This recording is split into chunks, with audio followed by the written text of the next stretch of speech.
जब एक प्राणी इस संसार से विदा लेता है तब उसका जीवन समाप्त नहीं होता, बल्कि एक रहस्यमयी यात्रा आरंभ होती है।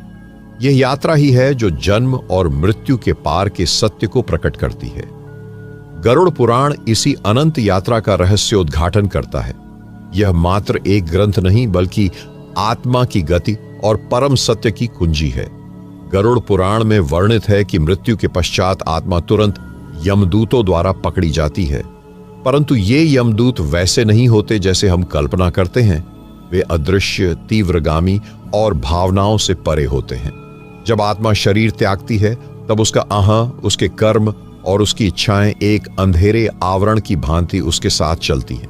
उस क्षण आत्मा को अपना पूरा जीवन चलचित्र की भांति याद आने लगता है। वो हर घड़ी, हर भूल, हर पुण्य। आत्मा के चारों ओर एक कंपन उत्पन्न होता है जो उसे उसके कर्मों के अनुसार गति देता है। अब आप सोच रहे होंगे, क्या आत्मा को तुरंत यमलोक ले जाया जाता है? क्या उसे नरक या स्वर्ग का निर्णय तुरंत सुनाया जाता है? गरुड़ पुराण कहता है कि यह इतना सरल नहीं। आत्मा को यमलोक पहुंचने में 17 दिन लगते हैं। इन 17 दिनों की यात्रा है रहस्य और वेदना से भरी। अब ध्यान दीजिए, आप इस दिव्य और रहस्यमयी कथा के पहले चरण में हैं। हम आपको आमंत्रित करते हैं इस गूढ़ यात्रा में हमारे साथ चलने के लिए, जहां प्रत्येक क्षण में छुपे हैं गहरे सत्य जो आपके जीवन को नई दृष्टि दे सकते हैं। इस वीडियो को अंत तक देखें, क्योंकि जो बातें आगे आने वाली हैं वे आपकी आत्मा को झकझोर देंगी। अगर आपने कभी यह सोचा है कि मृत्यु के बाद क्या होता है, तो इसका उत्तर आपको यहीं मिलेगा। अपने हृदय और चेतना को खोलिए और आइए इस दिव्य यात्रा पर निकलते हैं। तो जब आत्मा शरीर छोड़ती है तब शुरू होती है सूत शौनक संवाद की साक्षात गाथा। पहले दिन आत्मा अपने ही घर के ऊपर मंडराती है। उसे सब दिखता है, पर कोई उसे देख नहीं पाता। वह अपने प्रियजनों को रोते देखती है, पर कुछ कर नहीं पाती। उसका मोह, उसका प्रेम, सब उसकी चेतना को जकड़ते हैं। दूसरे दिन आत्मा को खिंचाव महसूस होता है। यमदूत उसके चारों ओर घूमते हैं, पर वे कोई हिंसा नहीं करते। वे उसकी चेतना के भीतर ध्वनि के माध्यम से संवाद करते हैं। आत्मा यह अनुभव करती है कि कोई अदृश्य शक्ति उसे किसी और दिशा में ले जा रही है। तीसरे दिन से लेकर 5वें दिन तक आत्मा धीरे धीरे उस सूक्ष्म मार्ग पर अग्रसर होती है जिसे प्रेत यात्रा कहा जाता है। इस मार्ग में उसे अपने जीवन के हर उस पल का हिसाब दिखाई देता है जहां उसने किसी को कष्ट पहुंचाया या कोई अधर्म किया। छठे दिन आत्मा को पहली बार भविष्य दृष्टि प्राप्त होती है। वह देखती है कि अगले जन्मों में क्या संभावनाएं हैं यदि वह अपने कर्मों का फल भोगती है तो। 7वें दिन वह पहली बार यमलोक की एक झलक पाती है, एक विशाल द्वार जहां अंधकार और प्रकाश का सम्मिलन होता है। वहां उपस्थित हैं चित्रगुप्त के गण, जिनके हाथों में होते हैं आत्मा के कर्मों की पंजी। जहां शब्द मौन हो जाते हैं, वहां से यह यात्रा और अधिक रहस्यमयी हो उठती है। आत्मा के समक्ष वह दिव्य ग्रंथ प्रकट होता है जिसमें उसका समस्त जीवन, हर एक विचार, हर एक कर्म, हर एक भावना अक्षुण्ण रूप में अंकित होता है। यह कोई साधारण पुस्तक नहीं होती, ये एक चैतन्य दस्तावेज है जो आत्मा की ऊर्जा से जीवित रहता है। चित्रगुप्त स्वयं प्रकट होते हैं, एक तेजस्वी, शांत और न्यायप्रिय रूप में। उनके नेत्रों में अग्नि और करुणा दोनों का संतुलन होता है। वे आत्मा को देखते नहीं, वे आत्मा को महसूस करते हैं।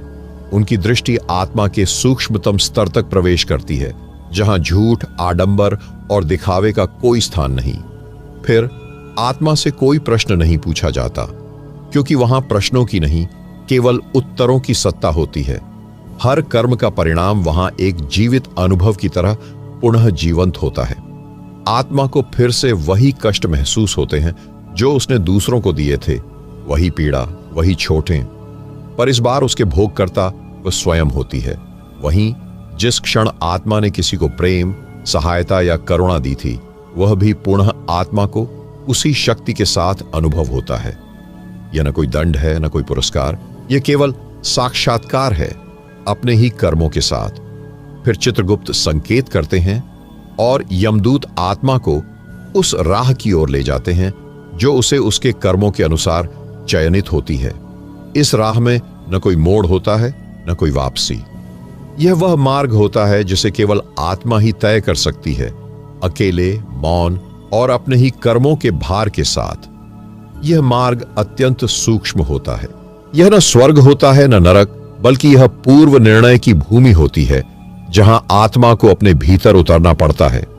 वहां उसे यह निर्णय दिया जाता है कि उसे किस योनि में अगला जन्म मिलेगा, मानव, पशु या कोई और दिव्य अथवा अधोगामी रूप। किंतु निर्णय तुरंत नहीं होता। पहले आत्मा को विचार क्षेत्र में प्रवेश करना होता है, एक रहस्यमयी स्थान जहां हजारों आत्माएं मौन में प्रतीक्षा कर रही होती हैं।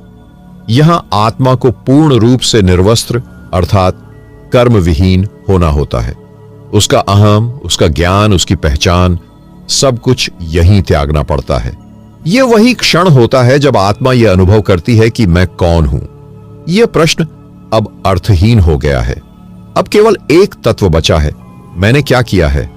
यहीं एक रहस्यमयी ध्वनि गूंजती है, एक कंपन जो आत्मा के गहरे तल तक पहुंचती है।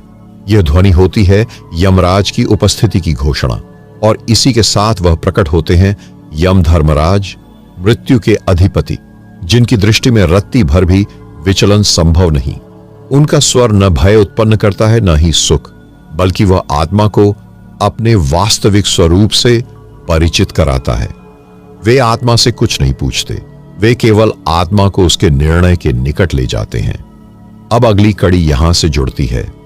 यमराज आत्मा को लेकर कर्म नियुक्त दर्पण के सम्मुख ले जाते हैं। वह दर्पण कोई साधारण आईना नहीं होता, वह चेतना का प्रतिबिंब होता है जहां सत्य निर्विकार रूप में सामने आता है। यह दर्पण न तो केवल दृश्य दिखाता है, न ही केवल घटनाएं। यह आत्मा के पीछे छिपे प्रत्येक इरादे, प्रत्येक भावना और उसके प्रभाव को प्रकट करता है। जैसे ही आत्मा इस दर्पण के सामने खड़ी होती है, उसे स्वयं की वह परतें दिखने लगती हैं जिन्हें उसने जीवन भर छुपाया था।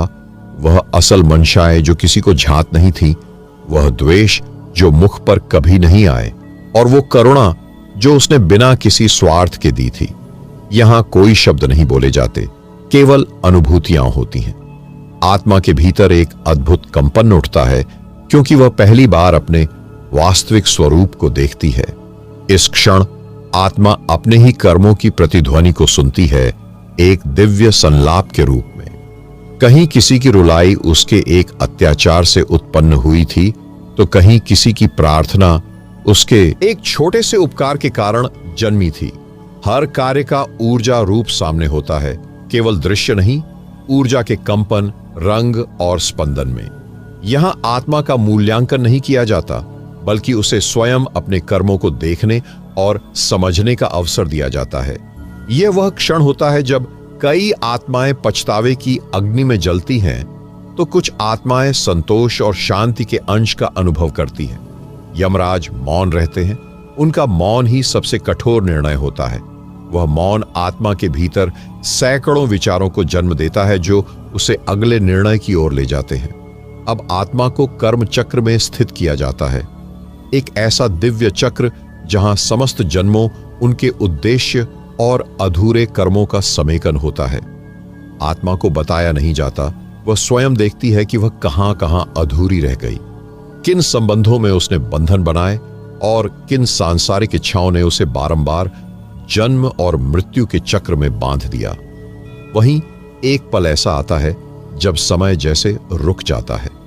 आत्मा को ब्रह्मांड की सीमाओं से परे एक अत्यंत सूक्ष्म ध्वनि सुनाई देती है। यह वह नाद होता है जिसे केवल वही आत्माएं सुन पाती हैं जो अपने कर्मों का यथार्थ रूप में स्वीकार कर चुकी होती है।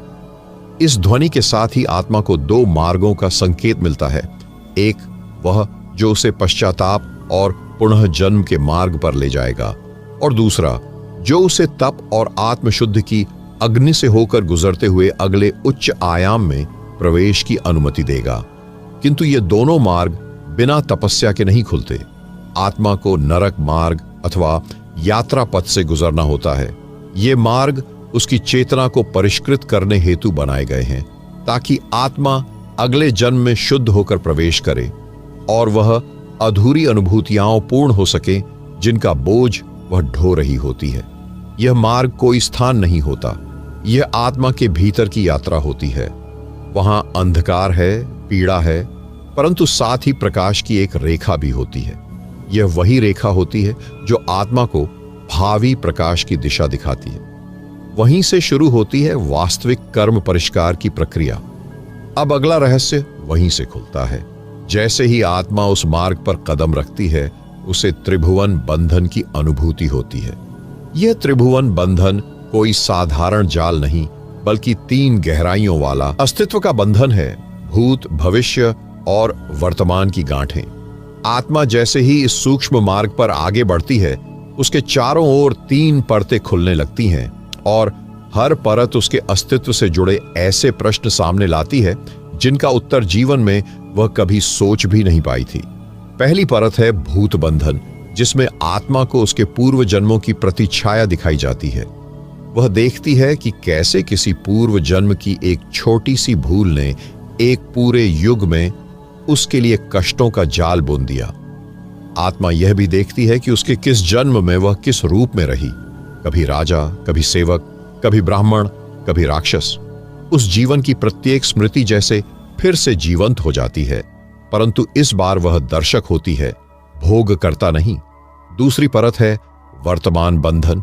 यहां आत्मा के अभी अभी समाप्त हुए जीवन का विस्तृत रहस्य उजागर होता है। कैसे उसके रिश्ते अधूरे रह गए, किस प्रेम ने उसे बांध रखा था, कौन सी वासनाएं उसे मृत्यु के बाद भी मुक्त नहीं कर पा रही थीं। इस अवस्था में आत्मा को उन सभी विचारों का साक्षात्कार होता है जो उसने अंतिम सांस तक अपने भीतर समेटे थे। वह मोह, वह क्रोध, वह अधूरी माफी, सब कुछ एक दर्पण की तरह उसके सामने खुलते हैं। पर अब उसे कुछ कहने, करने या सुधारने का कोई अवसर नहीं होता, केवल अनुभव होता है। तीसरी और सबसे रहस्यमयी परत होती है भविष्य बंधन। यह वह परत है जो आत्मा को आने वाले जन्मों की संभावनाओं से परिचित कराती है। किन कर्मों की पुनरावृत्ति उसे फिर से उसी चक्र में खींचेगी, कहां उसका पुनर्जन्म संभावित है, किस रूप में और किस योनि में। यह कोई पूर्व निर्धारित भविष्य नहीं होता, बल्कि संभावनाओं की एक सूक्ष्म तरंग होती है जिसे आत्मा अपने कर्मों की ध्वनि से प्रभावित कर सकती है। इन त्रिभुवन बंधनों के बीच आत्मा को अनुभव होता है कि समय कोई रेखा नहीं, बल्कि एक वृत्त है जिसमें वह बार बार घूमती रही है, बार बार उसी गलती को दोहराती रही है, अलग अलग शरीरों में, अलग अलग संबंधों के नाम पर। यहीं आत्मा को पहली बार यह आभास होता है कि मोक्ष क्या है और क्यों वह उससे अब तक वंचित रही। यह कोई सजा नहीं होती, यह केवल स्मृति की यात्रा होती है जिसमें आत्मा को उसके ही कर्मों की पुस्तक पढ़नी होती है, बार बार, जब तक वह स्वयं उसे बंद करना न सीख ले। अब वह क्षण आता है जब यमलोक की अग्निसरिता वैचित्रणी नदी के दर्शन होते हैं। यह कोई जल की धारा नहीं, यह उस पीड़ा की ऊर्जा है जो आत्मा को उसके ही पापों के ताप से तपाकर शुद्ध करती है। वैचित्रणी को पार किए बिना कोई आत्मा अगले निर्णय तक नहीं पहुंचती। इस अग्निसरिता के किनारे आत्मा को उसकी चेतना से निकले हुए विकार दिखाई देते हैं। लोभ, मोह, ईर्ष्या, अहम, वे सब जीवित हो उठते हैं और आत्मा के चारों ओर मंडराते हैं। यह दृश्य कोई काल्पनिक यातना नहीं, बल्कि चेतना की वास्तविक अग्नि परीक्षा होती है। जैसे जैसे आत्मा इस ऊर्जा से गुजरती है, वह धीरे धीरे हल्की होती जाती है। यह वह प्रक्रिया है जहां आत्मा अपने अंधकार को त्यागने लगती है और प्रकाश की ओर झुकती है। पर यह मार्ग सरल नहीं होता। वह हर क्षण एक आंतरिक संघर्ष की भांति होता है, जहां आत्मा को अपने ही भीतर की परछाइयों से लड़ना होता है और फिर अगली अवस्था की शुरुआत वहीं से होती है। जब आत्मा वैचित्रणी नदी पार कर लेती है तो उसे पहली बार नरक द्वार की आहट सुनाई देती है। वह आहट कोई सामान्य ध्वनि नहीं होती, यह चेतना को भीतर तक कंपा देने वाली सूक्ष्म और गूंजती हुई ध्वनि होती है। जैसे ब्रह्मांड के एक अदृश्य कोने से कोई द्वार धीरे धीरे खुल रहा हो और उससे निकली ऊर्जा आत्मा को पुकार रही हो। आत्मा उस आहट को सुनती है, महसूस करती है और फिर उसे भीतर खिंचाव सा महसूस होता है, जैसे कोई अदृश्य बल उसे उसके ही संचित कर्मों की ओर खींच रहा हो। नरक द्वार एक ऐसा द्वार जो न भयावह है न भव्य, परंतु उसकी उपस्थिति अपने आप में ही रहस्य और दहशत का प्रतीक है। जैसे ही आत्मा उस द्वार के समीप पहुंचती है, उसे अपने भीतर एक तीव्र कंपन का अनुभव होता है। वहां कोई प्रहरी नहीं होता, कोई पूछताछ नहीं होती, क्योंकि आत्मा स्वयं ही अपनी दिशा तय करती है। जो जैसा कर्म करता है वह उसी के अनुरूप दिशा में स्वतः चल पड़ता है। जैसे ही आत्मा उस सीमा को पार करती है, वह एक ऐसे क्षेत्र में प्रवेश करती है जिसे गरुड़ पुराण में नरक लोक कहा गया है। यह वह क्षेत्र है जहां समय, स्थान और पदार्थ की धाराएं एकदम भिन्न हो जाती हैं। यहां न दिन होता है न रात, केवल अनुभव होता है, और वह भी ऐसा जिसे शब्दों में नहीं बांधा जा सकता। नरक कोई स्थूल स्थान नहीं, ये आत्मा के सूक्ष्मतम दोषों का परिष्कार क्षेत्र होता है। हर आत्मा अपने अपराधों के अनुसार विशिष्ट कक्ष में भेजी जाती है।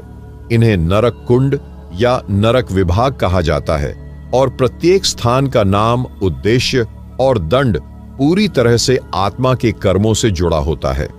पहला अनुभव आत्मा को तमिस्र नरक में ले जाता है, जहां कपट, विश्वासघात और छल करने वाली आत्माओं को भेजा जाता है। यहां अंधकार इतना घना होता है कि आत्मा अपनी ही चेतना को नहीं पहचान पाती। यह अंधकार कोई साधारण अंधकार नहीं, यह भीतर की मूर्ता का प्रतिबिंब होता है। यहां आत्मा को वह सब झूठ याद दिलाया जाता है जो उसने किसी का विश्वास तोड़ने के लिए रचा था। इसके बाद आत्मा रौरव की ओर खींचती है। यह वह नरक है जहां क्रूरता, हिंसा और अमानवता का दंड मिलता है।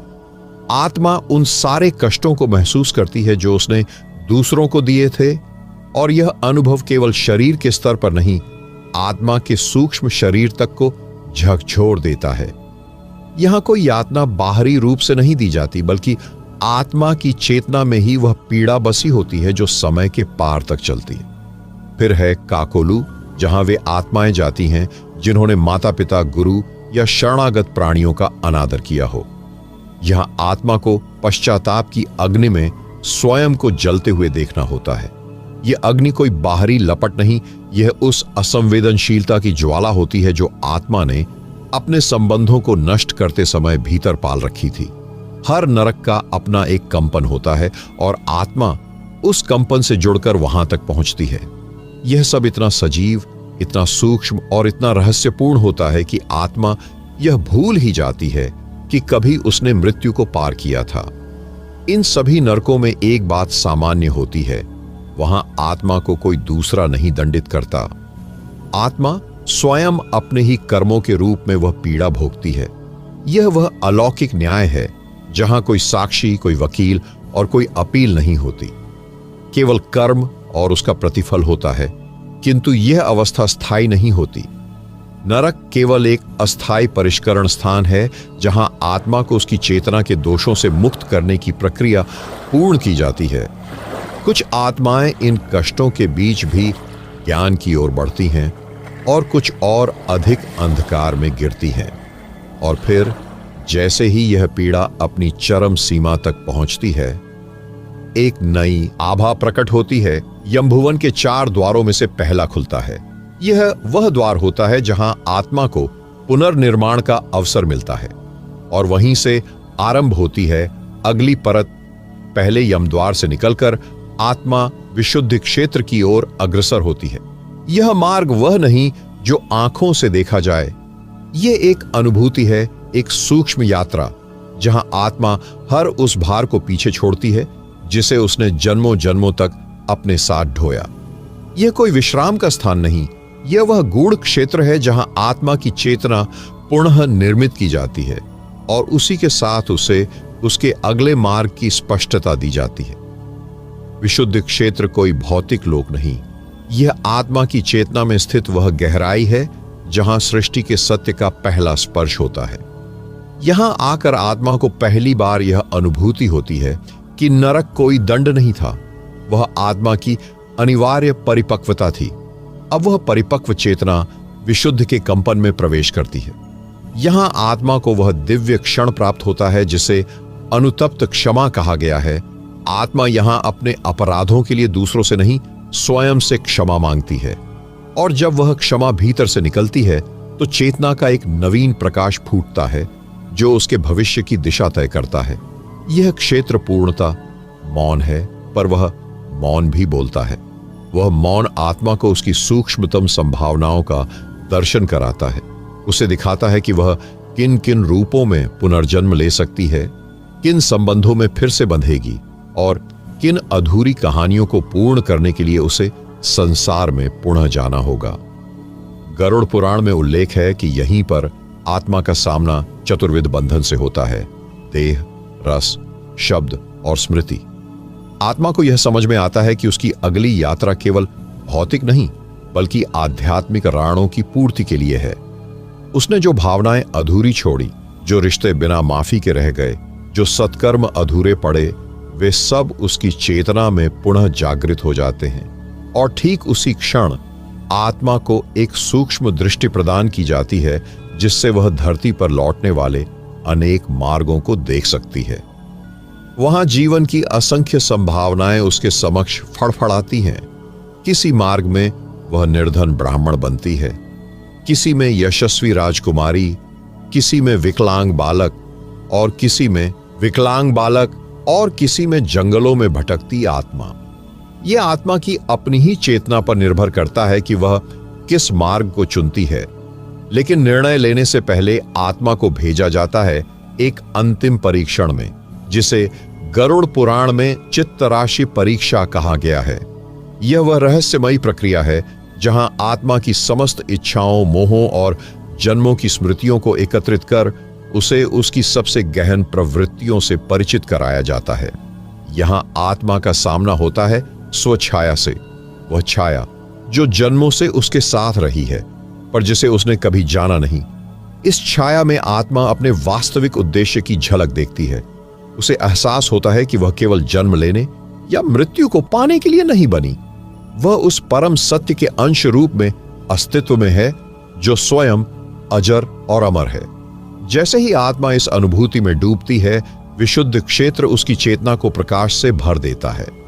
अब वह तैयार होती है अगले द्वार से गुजरने के लिए, गर्भ मार्ग की ओर।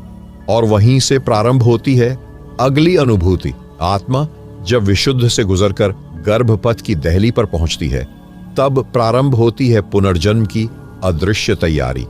यह गर्भपथ कोई शारीरिक मार्ग नहीं बल्कि सूक्ष्म और अति गूढ़ चेतना यात्रा है। आत्मा अब एक ऐसे संधि क्षेत्र में प्रवेश करती है जहां ब्रह्मांडीय ऊर्जा, समय की रेखा और जीवन के पूर्व निर्धारित सूत्र एक दूसरे में विलीन होते हैं। यह वह क्षण होता है जब आत्मा को अपने भविष्य की देह का प्रथम स्पर्श अनुभव होता है, परंतु यह स्पर्श भी आलिंगन की तरह नहीं बल्कि एक कंपन की भांति होता है जो धीरे धीरे आकार लेता है। इस क्षण आत्मा को एक अनोखी प्रक्रिया से गुजरना होता है जिसे गर्भन्यास सूत्र कहा गया है। गरुड़ पुराण में वर्णन आता है कि ब्रह्मांड की अदृश्य सत्ता आत्मा को उस युग्म से जोड़ती है, माता और पिता, जिनके कर्म, संस्कार और रचना शक्ति के साथ आत्मा का योग होना तय होता है। यह कोई संयोग नहीं, यह पूर्व जन्मों की परिपक्वता और अधूरी वासनाओं का गणित होता है। आत्मा गर्भ में प्रवेश करती है, लेकिन यह प्रवेश कोई तत्कालिक क्रिया नहीं, यह एक लंबा, जटिल और सूक्ष्म अनुभव होता है। पहले वह केवल एक बिंदु बनकर शून्य में स्थित होती है, सूक्ष्म बिंदु, जिसे जीव बिंदु कहा जाता है। वह बिंदु ही भविष्य के शरीर का बीज होता है। यह वही अवस्था है जहां आत्मा को उसकी चेतना से जोड़कर अगली देह की स्मृति बिंदी लगाई जाती है, एक ऐसी ऊर्जा जो उसके भीतर सब कुछ होते हुए भी उसे सब कुछ भूलने पर विवश कर देती है। यहां से शुरू होता है विस्मृति का रहस्य। आत्मा जानती है कि वह कौन है, किन जन्मों से आई है, किन रिश्तों से बंधी है, किन आणों को चुकाने आई है। लेकिन जैसे ही वह गर्भ की प्रथम परिधि में प्रवेश करती है, उसे इन सब की स्मृति को छोड़ना पड़ता है, क्योंकि यह नियम है, जब तक आत्मा सब कुछ भूल कर नहीं आती, वह कुछ नया आरंभ नहीं कर सकती। गर्भ की दीवारें अब आत्मा के लिए एक सीमित संसार बन जाती हैं। वहां बाहर की ध्वनि नहीं, पर सूक्ष्म कंपन सुनाई देते हैं।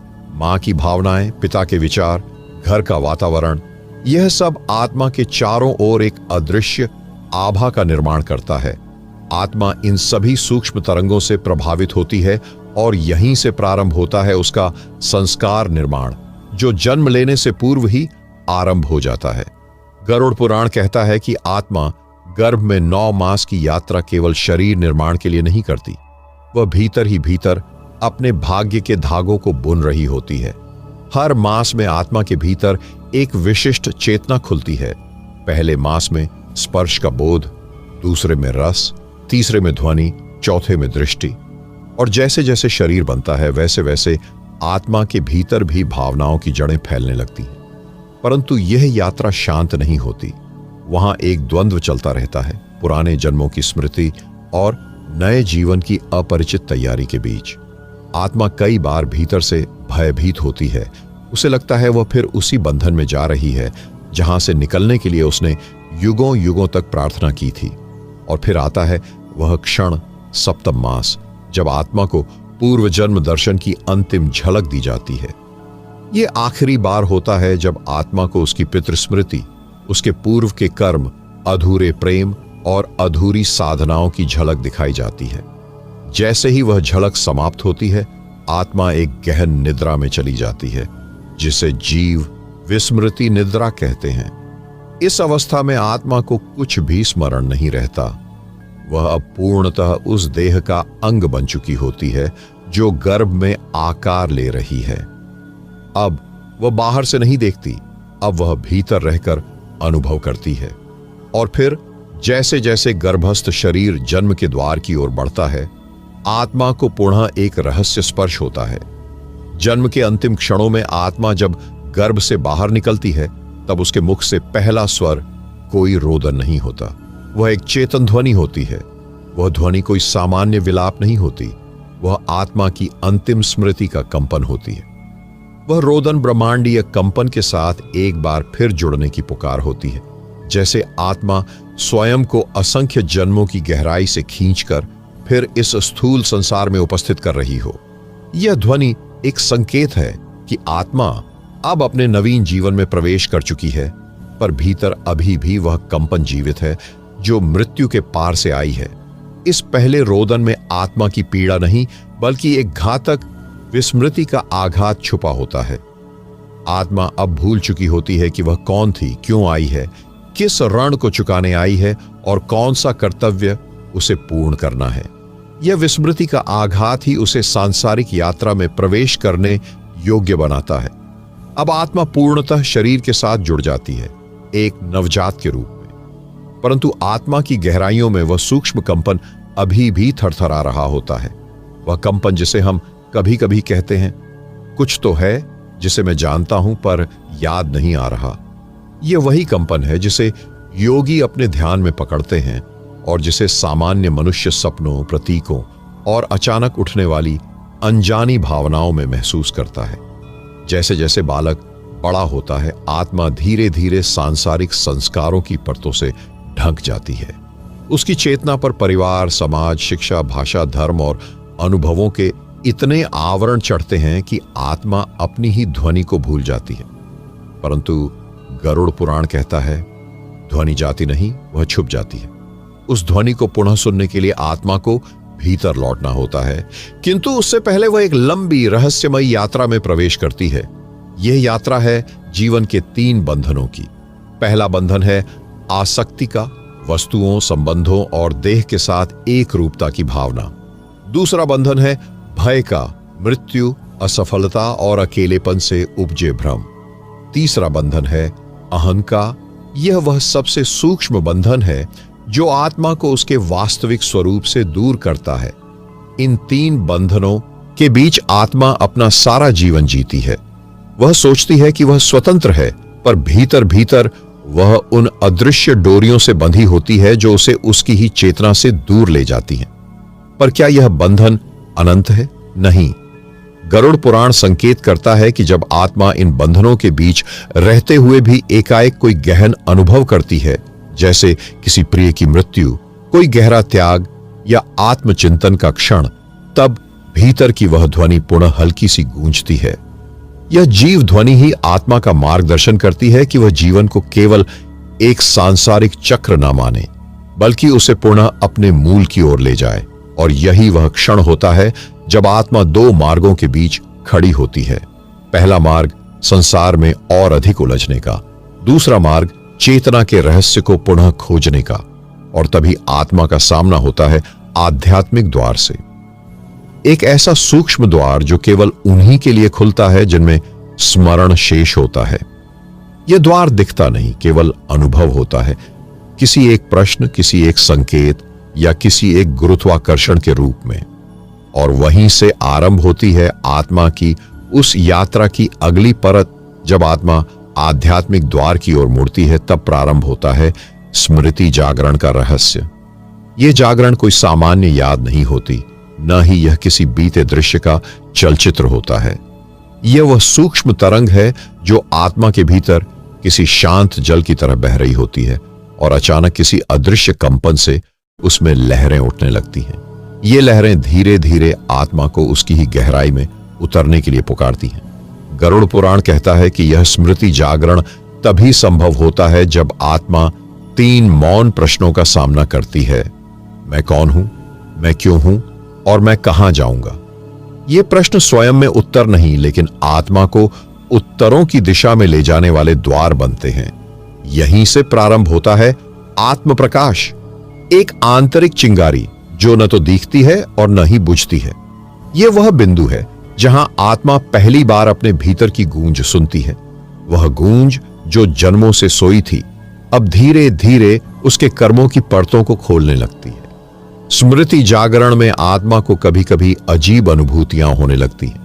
कभी किसी व्यक्ति को देखकर ऐसा लगता है जैसे वह पहले मिल चुका हो। कभी किसी स्थान पर जाने से एक अनजाना डर या प्रेम उपजता है। कभी कोई श्लोक या ध्वनि भीतर तक कांप देती है। ये सब घटनाएं पूर्व जन्म की छाया होती हैं, जो स्मृति के पुनरागमन की शुरुआत है। जैसे जैसे आत्मा इन संकेतों को पहचानना शुरू करती है, वह एक अदृश्य ऊर्जा से जुड़ने लगती है, जिसे गरुड़ पुराण रण विनाश शक्ति कहता है।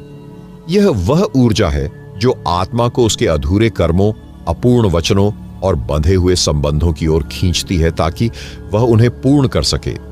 परंतु यहां एक गूढ़ संकट भी छुपा होता है, क्योंकि स्मृति का जागरण यदि सही दिशा में न हो तो आत्मा भ्रम में भी पड़ सकती है। कई आत्माएं अपने अहंकार को ही स्मृति मान बैठती हैं और मार्ग से विचलित हो जाती है। इसलिए गरुड़ पुराण इस अवस्था को माया जाल मार्ग कहता है, जहां साधक को सच्चाई और माया के बीच अंतर करना होता है। स्मृति जागरण तभी पूर्ण माना जाता है जब आत्मा 3 स्वरों को भीतर अनुभव करती है। श्रुति, आकाश से आने वाली आंतरिक ध्वनि; स्मृति, भीतर से उठती चेतन लहर; प्रज्ञा, वो ज्ञान जो कहीं से नहीं आता, केवल जागृत होता है। इन तीनों की एकता ही आत्मा को उसकी पूर्व चेतना से जोड़ती है, और यह जुड़ाव इतना सशक्त होता है कि मनुष्य के भीतर जीवन को देखने का दृष्टिकोण ही बदल जाता है। अब वह केवल जीवित नहीं रहता, वह जागरूक होकर जीना प्रारंभ करता है। और तब आत्मा को एक रहस्य दिखाई देता है, एक सूक्ष्म धागा जो उसके हर कर्म, हर मिलन, हर पीड़ा और हर संयोग को एक सूत्र में पिरोता है। यह सूत्र कर्म रेखा कहलाता है, और यह रेखा आत्मा को उसकी नियति के उस बिंदु की ओर ले जाती है जहां उसे फिर एक निर्णय लेना होता है। और यहीं आत्मा प्रवेश करती है अगली परत में। जब आत्मा कर्म रेखा के सूक्ष्म बिंदु तक पहुंचती है, तब प्रारंभ होता है दृष्टि परिवर्तन का चरण। यह परिवर्तन आंखों से दिखाई देने वाला दृश्य नहीं होता। यह एक आंतरिक क्रांति है जिसमें आत्मा अपनी ही दृष्टि को एक नई ज्योति से देखना शुरू करती है। वही संसार, वही लोग, वही घटनाएं, सब कुछ वैसा ही रहता है, पर आत्मा का देखने का ढंग बदल जाता है। उसे अब परिस्थितियां नहीं, उनके पीछे छुपे संकेत दिखाई देने लगते हैं। उसे दुखों में सिखावन, असफलताओं में दिशा और अपनों में कर्म बंधन की डोर स्पष्ट दिखने लगती है। गरुड़ पुराण कहता है कि यह दृष्टि केवल आंखों की नहीं होती, यह तीसरे नेत्र की जागरूकता होती है। यह नेत्र जब खुलता है तो आत्मा अपनी आत्मिक स्थिति को समझने लगती है।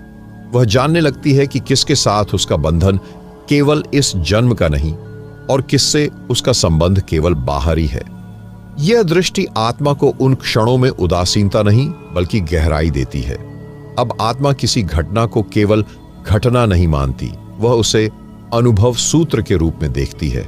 यानी हर क्षण कुछ सिखाने, कुछ लौटाने या कुछ चुकाने आया है। पर इस दृष्टि का जागरण सरल नहीं होता। आत्मा को त्रिकाल विचार करना पड़ता है। भूतकाल जो बीत चुका, उसका भाव और कर्म कैसे बचे हैं। वर्तमान जो हो रहा है, उसका बीज कहां बोया गया था। भविष्य जो होगा, उसकी छाया अभी क्यों दिखाई दे रही है। यह त्रिकाल विचार आत्मा को काल जाल से बाहर निकालता है। अब आत्मा समय को रेखा नहीं, वृत्त की भांति देखने लगती है, जहां सब कुछ लौटता है और हर लौटाव का कारण होता है। दृष्टि परिवर्तन का यह रहस्य तब और गूढ़ हो जाता है जब आत्मा अपनी अतीन्द्रिय क्षमताओं को अनुभव करने लगती है। कभी कोई स्वप्न सजीव हो जाता है, कभी कोई संयोग एक गहरा संकेत बन जाता है, और कभी एक साधारण व्यक्ति की कही बात आत्मा को भीतर से झकझोर देती है। ये सब आत्मा को याद दिलाते हैं, तू देह नहीं है, तू वह ज्योति है जो अनादि से चली आ रही है। और जब यह अनुभव प्रबल होता है, आत्मा के भीतर एक मौन जन्म लेता है। एक ऐसा मौन जो बोलता नहीं लेकिन सब कुछ कह देता है। एक ऐसा मौन जो बाहर शांत और भीतर तूफानी होता है। यही मौन आत्मा को उसकी अगली अवस्था की ओर खींचता है, द्वैत से अद्वैत की यात्रा। गरुड़ पुराण यहां संकेत करता है कि जब आत्मा इस नए दृष्टिकोण से स्वयं को देखना शुरू करती है, तब उसका मन रुकता नहीं, उलझता नहीं, बल्कि अंतर यात्रा पर निकल पड़ता है। यह यात्रा साधारण नहीं, यह वह यात्रा है जो बिना चले भी चलती है, बिना बोले भी कहती है और बिना देखे भी दिखाती है। और तब आत्मा एक नई अनुभूति में प्रवेश करती है, जहां आत्मा को झांत होता है कि मृत्यु ही जीवन का द्वार है और वही द्वार एक नई आत्म यात्रा का उद्गम है। यह बोध कोई साधारण विचार नहीं होता। यह वह क्षण होता है जब आत्मा भय से परे हो जाती है। उसे अब मृत्यु का रूप विकराल नहीं लगता, बल्कि एक पवित्र संधि प्रतीत होता है, जहां देह और चेतना का गहरा रहस्य छिपा है। मृत्यु अब अंत नहीं लगती, बल्कि एक विशाल परिवर्तन की दहलीज बन जाती है। गरुड़ पुराण में बताया गया है कि जब आत्मा मृत्यु को समाप्ति नहीं बल्कि उद्गम मानने लगती है, तब उसका दृष्टिकोण पूर्णतः रूपांतरित हो जाता है। अब वह केवल सांसारिक चक्र को समझने के लिए नहीं, बल्कि उससे ऊपर उठने के लिए प्रयत्नशील होती है। जीवन के हर क्षण को वह साक्षी भाव से देखने लगती है, जैसे वह अभिनय नहीं, केवल दर्शक हो। इस अवस्था में आत्मा के भीतर एक विशेष तरंग सक्रिय होती है, जिसे शास्त्र वैराग्य स्पंदन कहते हैं। यह स्पंदन उसे किसी तपस्वी की तरह नहीं बनाता, बल्कि उसे भीतर से निर्लिप्त करता है।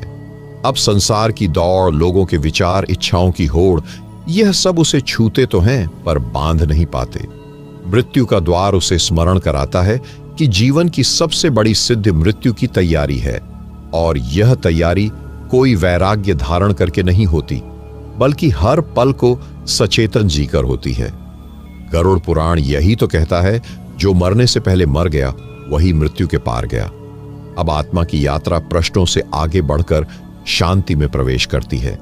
ये वह शांति नहीं जो बाहर का मौन हो, ये वह शांति है जो भीतर जलती हुई लौ की तरह निरंतर जल रही होती है। एक लौ जो न दिखाई देती है, न बुझाई जा सकती है। यह वही चेतना है जो आत्मा को मृत्यु के पार यात्रा पथ पर ले जाती है। मृत्यु के ठीक बाद आत्मा का अनुभव बहुत विशिष्ट होता है। वह एक अजीब प्रकार की हल्केपन की अनुभूति करती है, जैसे कोई बंधन हट गया हो। लेकिन यह अनुभव यदि अनजाना हो तो आत्मा भ्रम में पड़ सकती है। वह सोच सकती है कि वह जीवित है। इसलिए गरुड़ पुराण में यमदूतों का वर्णन किया गया है, जो आत्मा को उसके देह त्याग की वास्तविकता से अवगत कराते हैं। इन यमदूतों का स्वरूप भले ही भयावह बताया गया हो, परंतु उनके पीछे की भावना दंड नहीं, जागरण है। वे आत्मा को माया जाल से बाहर निकालते हैं और उसे अंतरिक्ष मार्ग की ओर ले जाते हैं, एक ऐसा मार्ग जो किसी एक दिशा में नहीं बल्कि चेतना की परतों में खुलता है। जैसे ही आत्मा उस मार्ग पर बढ़ती है, वह सुनती है एक अनाहत नाद जो किसी शंख की ध्वनि से गूंजता है पर बाहरी नहीं होता। यह वह कंपन है जो आत्मा को उसकी पहली परख देता है कि अब वह देह में नहीं रही, वह अब ऊर्जा मात्र है। और इसी अनुभव से आत्मा प्रवेश करती है यमलोक मार्ग में, जहां उसके कर्मों की छाया उसका मार्ग तय करती है। अब प्रश्न यह है कि आत्मा जब इस मार्ग पर चलती है तो उसे किन रहस्यों का सामना करना पड़ता है? क्या आत्मा अपने कर्मों को देख सकती है? क्या उसके पास विकल्प होता है या फिर सब कुछ पूर्व निर्धारित होता है? जब आत्मा यमलोक की सीमाओं में प्रवेश करती है तब प्रारंभ होता है कर्म दर्पण दर्शन का चक्र। यह कोई साधारण दर्पण नहीं होता, यह चेतना का ऐसा आईना है जिसमें छवि नहीं, आत्मा का सार झलकता है। इस दर्पण में न केवल वर्तमान जीवन के कर्म दिखाई देते हैं बल्कि अनगिनत पूर्व जन्मों की छायाएं भी आकार लेने लगती हैं। यह वही क्षण होता है जब आत्मा पहली बार स्वयं से आंख मिलाती है, बिना किसी आवरण के, बिना किसी छल के। गरुड़ पुराण कहता है कि जैसे ही आत्मा इस दर्पण के सम्मुख खड़ी होती है, समय ठहर जाता है। न कोई भविष्य होता है, न कोई वर्तमान, बस कर्मों की प्रतिध्वनि सुनाई देती है। आत्मा अनुभव करती है उन क्षणों को जिन्हें उसने जीवन में भुला दिया था, लेकिन जिन्हें ब्रह्मांड ने याद रखा। हर एक विचार, हर एक भावना, हर एक कर्म, सब कुछ उसी रूप में उस दर्पण में उभर आता है। और आश्चर्य की बात यह होती है कि आत्मा अब उन्हें केवल दृश्य रूप में नहीं देखती, वह उन्हें अनुभव करती है। यदि उसने किसी को दुख दिया था तो अब वह स्वयं उस पीड़ा को महसूस करती है। यदि उसने किसी को सच्चे हृदय से प्रेम किया था तो अब वह उस प्रेम की शक्ति को फिर से जीती है। यह कोई सजा नहीं होती बल्कि एक आत्मिक संतुलन होता है। जो जैसा किया वही वैसा भोगेगा। यहां से प्रारंभ होता है स्वन्याय, जिसमें कोई और जज नहीं होता, आत्मा ही अपना न्याय करती है। गरुड़ पुराण के अनुसार यह दर्पण इतना सूक्ष्म होता है कि आत्मा की छिपी हुई इच्छाएं, अधूरे वचन, अनकहे झूठ और अनजाने पुण्य पाप, सबका लेखा खुलकर सामने आ जाता है। कुछ आत्माएं इस दर्शन को सह नहीं पाती, वे घबरा जाती हैं, छिपने का प्रयास करती हैं, परंतु इस दर्पण के सामने कोई आवरण नहीं टिकता। आत्मा जितनी कोशिश करती है भागने की, उतना ही गहरा होता है उसका सामना। और तब आता है स्वीकृति का क्षण, जब आत्मा स्वीकार करती है कि हां, मैंने यह किया था। और यह स्वीकार ही प्रारंभ बनता है अगले मोड़ का, जहां आत्मा को उसके कर्मों के आधार पर मार्ग दिखाया जाता है। ये मार्ग 3 प्रकार के होते हैं। पितृलोक का मार्ग, जहां शुभ कर्मों वाली आत्माएं जाती हैं। नरक मार्ग, जहां आत्मा को अपने पापों का परिणाम भोगना होता है। पुनर्जन्म पथ, जहां आत्मा फिर से एक नया जीवन धारण करने के लिए भेजी जाती है। लेकिन ये मार्ग केवल कर्म के गणित से तय नहीं होते, बल्कि आत्मा की आंतरिक चेतना, उसकी पश्चाताप की गहराई और ज्ञान का स्तर भी इनमें भूमिका निभाता है। कभी कभी एक सच्चा पश्चाताप आत्मा को उस मार्ग पर ले जाता है जहां उसे एक नया अवसर मिलता है, सुधार और पुनर्जन्म का। गरुड़ पुराण यही कहता है कि ईश्वर केवल दंड नहीं देता, वह चेतना को उन्नत भी करता है। आत्मा यदि स्वयं को सुधारने का दृढ़ निश्चय करे तो उसे फिर से देह देने का निर्णय लिया जाता है, और तब प्रारंभ होती है पुनरागमन की तैयारी, जो एक अत्यंत रहस्यमयी प्रक्रिया है। अब प्रश्न उठता है, जब आत्मा को पुनर्जन्म का आदेश दिया जाता है तो वह कैसे तय होता है कि अगला जन्म कहां, किस योनि में और किन परिस्थितियों में होगा? और यहीं से आत्मा प्रवेश करती है पुनर्जन्म चक्र के द्वार में, जहां प्रारंभ होता है भवपथ चयन का रहस्य। यह चयन आत्मा के लिए एक स्वेच्छा नहीं बल्कि एक सुनिश्चित योजना का भाग होता है। गरुड़ पुराण कहता है कि जैसे एक बीज अपनी प्रकृति के अनुसार भूमि चुनता है, वैसे ही आत्मा अपने कर्मों, संस्कारों और भावनात्मक भार के अनुसार अगला जन्म प्राप्त करती है। यहां किसी देवता की मनमर्जी नहीं चलती, न ही कोई ईश्वर भाग्य फेंकता है। यहाँ रथ की व्यवस्था कार्य करती है जो ब्रह्मांड का वह नियम है जिसमें हर क्रिया की प्रतिक्रिया पूर्ण रूप से समाहित होती है। आत्मा की चेतना एक सूक्ष्म प्रकाश में परिवर्तित होती है जिसे जीव बिंदु कहा गया है। यह जीव बिंदु धरती पर पुनर्जन्म के योग्य स्थानों की तरंगें अनुभव करता है, जैसे कोई चुंबक अपने अनुरूप धातु को आकर्षित करता है। उसी तरह आत्मा उन गर्भों की ओर खींचती है जिनमें उसका कर्म फल पूर्णता पा सके। अगर आत्मा ने क्रूरता की थी तो उसे ऐसा जन्म मिलेगा जहां गरुड़ पुराण यही कहता है कि ईश्वर केवल दंड नहीं देता, वह चेतना को उन्नत भी करता है। आत्मा यदि स्वयं को सुधारने का दृढ़ निश्चय करे तो उसे फिर से देह देने का निर्णय लिया जाता है और तब प्रारंभ होती है पुनरागमन की तैयारी, जो एक अत्यंत रहस्यमयी प्रक्रिया है। अब प्रश्न उठता है, जब आत्मा को पुनर्जन्म का आदेश दिया जाता है तो वह कैसे तय होता है कि अगला जन्म कहां, किस योनि में और किन परिस्थितियों में होगा? और यहीं से आत्मा प्रवेश करती है पुनर्जन्म चक्र के द्वार में, जहां प्रारंभ होता है भवपथ चयन का रहस्य। यह चयन आत्मा के लिए एक स्वेच्छा नहीं बल्कि एक सुनिश्चित योजना का भाग होता है।